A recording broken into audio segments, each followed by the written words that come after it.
So we're finishing the eighth chapter of Gittin, and we're focused on situations in which the get doesn't work. We're focused on where the bill of divorce doesn't work. And we've been talking about situations where we don't find out for quite a period that it doesn't work. So maybe, for example, it turns out later that the wrong documents were exchanged. And the Mishnah, as it's closing this chapter, is going to get into other types of questions about invalid divorce documents, but it's still circling around this question of complete invalidity. And of course, the tragic consequences for a woman who remarries after receiving a bill of divorce, which turns out to be invalid. The Mishnah begins with a much simpler example. Hamagareshit ishto velanai mo bepundaki. A pundaki is a pub. It's an inn, I guess, in American English. An inn. We got this on the translation. A hamogareshet ishto, someone who divorces his wife. Velana imo. He stays with. This should really be sorry. Velana imo, and she stays with him. She stays with him in a overnight in a inn. So there's a presumption, or there might be a presumption of kind of sexual intimacy there. But Beit Shammai omrim tzricha hemenu get sheni. Beit Shammai says she does not require from him a second get. Beit Shammai doesn't seem to have any concerns about this. And by the way, we've already learned that as far as Beit Shammai is concerned, there's only one possible reason for divorce, and that is sexual impropriety.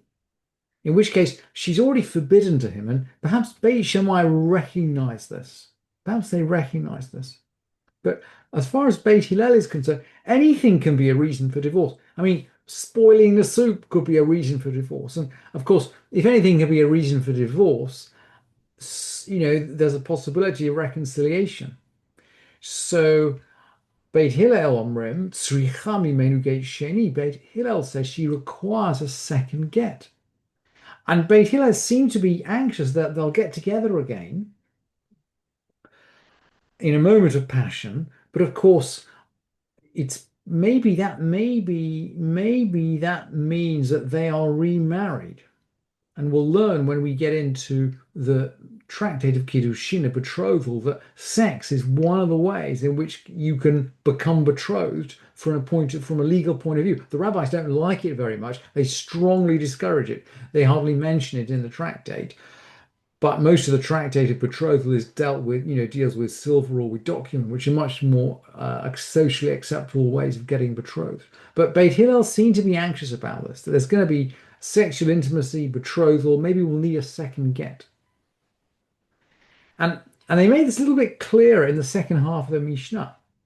The Mishnah goes on, Matai, what kind of situations are we talking about? Bisman she'gersha min nisuin, when she's divorced after marriage. Now, she could be divorced after betrothal. After you receive Kiddushin, you require a get, you require a bill of divorce just to release yourself from the betrothal. That's why today we have the Kiddushin and the Nisuin, the betrothal and the marriage, pretty much instantaneously, because we don't like this sort of half situation where someone's not married, but yet does require a divorce for separation. So this anxiety about sex after divorce seems to only apply sex after divorce from marriage. And the Mishnah goes on to explain. So when does it apply? When she was divorced after marriage. Umodim benit garsha mina erusin. They agree, that's Beit Hillel agrees, that if she's divorced after betrothal, so she receives Kiddushin, she accepts them, they change their mind, she's divorced, but they've never been married, they've only been betrothed. In this case, Beit Hillel doesn't seem to be anxious about sexual kind of impropriety. And the Mishnah explains, she doesn't need a second bill of divorce because his heart, well, libor gaspa, his heart wouldn't be big with her. But the meaning is clearly sexual. He wouldn't take liberties with her. We've seen exactly the same language. When we talk about the need for someone who's receives a conditional bill of divorce not to be with her husband except in the presence of witnesses. And we said that the maidservant doesn't count because in front of a maidservant she might do all kinds of things. But the same language, liba gas bo in that Mishnah, and libo gas ba, his heart will be kind of big with her in our Mishnah. And then the Mishnah goes on with a kind of get which is invalid. So we're now going to come back to invalid get, invalid gittin, invalid bills of divorce. Knasaba gate kerach. He married her through a bald get. Get kerach. Kerach means bald. Kereach means bald. What do we mean he married her? In other words, he married a woman who'd been divorced via a bald get. She has to leave both husbands, and all of the above mentioned consequences apply to her. In other words, we're back in this string, this list of invalid bills of divorce. But we don't quite understand what a bald get is. And let's have a look at the next Mishnah and a couple of Mishnayot from Baba Batra, and then we'll explain. But the Mishnah begins by saying, get kereach, a bald get, hakol mashlimim alav. Anybody can complete it. Kedivrei ben nanas. Anybody can apparently sign a bald get. And again, we still don't know what this bald get is, but let's try to hold on to our thoughts. We'll come back to the Mishnah. Rabbi Akiva omer, ein mashlimim alav, ela hakrovim haruim laha'id b'makom acher. And Rabbi Akiva says it can only be completed by relatives who are qualified to testify elsewhere. In other words, you have to be essentially fit for evidence. Ben Nas is going to say that someone who is essentially disqualified from giving evidence normally could sign on a bald get. So we need to find out what this bald get is. And the Mishnah closes, the chapter closes, Ezehu get kerech. What is a bald get? Kol shek sharav murubin me'edav. Anyone that's got more kesharav, a kesher is a connection. And it might be a fold here, or it might be a sewing, a kesher can be a connection. It might be something, a seam. It might be a fold or a seam.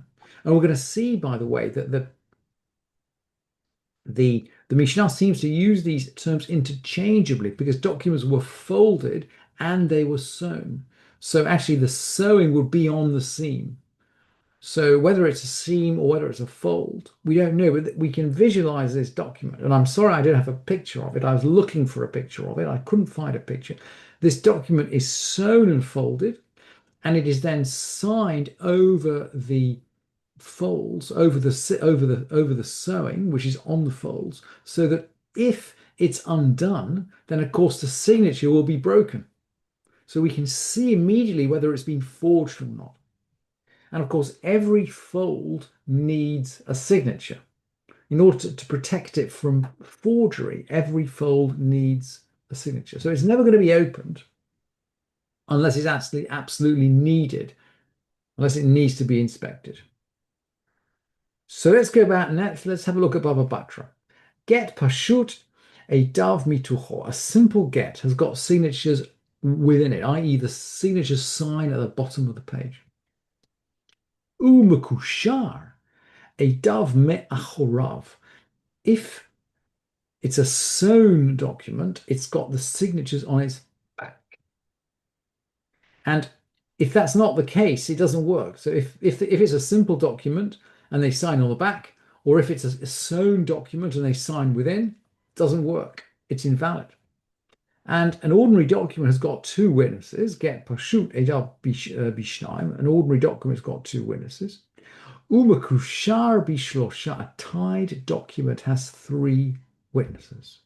You need an extra witness to sign over the fold. And if it doesn't have that, it's not valid.